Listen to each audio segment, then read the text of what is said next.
আজকে বানাবো মিষ্টি কুমড়োর তরকারি। এখানে মিষ্টি কুমড়োটা কেটে রেখেছি, আলু কেটে রেখেছি, পুঁই কেটে রেখেছি। এরপর গ্যাসের উনুন জ্বালিয়ে নিচ্ছি। এর মধ্যে কড়াই চাপিয়ে দিলাম। কড়াই গরম হয়ে গেছে, প্রথমে দিয়ে দিচ্ছি সরষের তেল। তেল গরম হয়ে গেছে, ফোড়নে দিচ্ছি শুকনো লঙ্কা, 5 ফোড়ন, তেজপাতা। ফোড়ন ভাজা হয়ে গেছে, এরপর দিয়ে দিচ্ছি কেটে রাখা পেঁয়াজ। এই দেখো পেঁয়াজ হালকা করে ভেজে নিয়েছি। এরপর দিয়ে দিচ্ছি কেটে ধুয়ে রাখা আলু।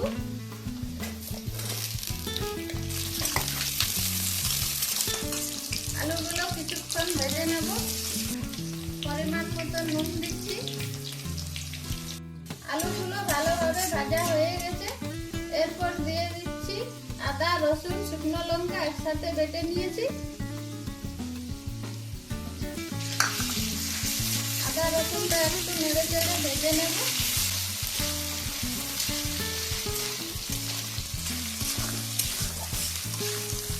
আদা রসুন ভাজা হয়ে গেছে। এরপর দিয়ে দিচ্ছি কুমড়ো আর পুঁই।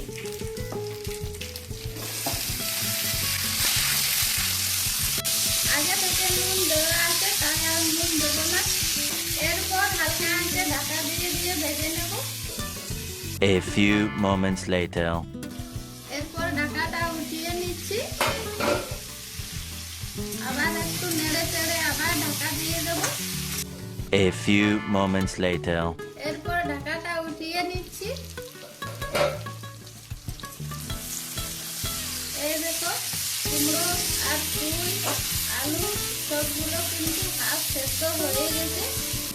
এরপর দিয়ে দিচ্ছি জিরে গুঁড়ো, ধনে গুঁড়ো, হলুদ গুঁড়ো, কাশ্মীরি লাল লঙ্কার গুঁড়ো।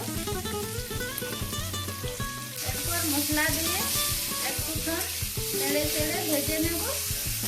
এরপর দিয়ে দিচ্ছি জল।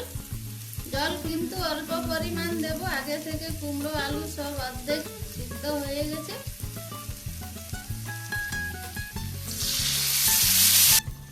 আবার কিছুক্ষণ ঢাকা দিয়ে রেখে দিচ্ছি যাতে পুরোপুরি সিদ্ধ হয়ে যায়। A few moments later.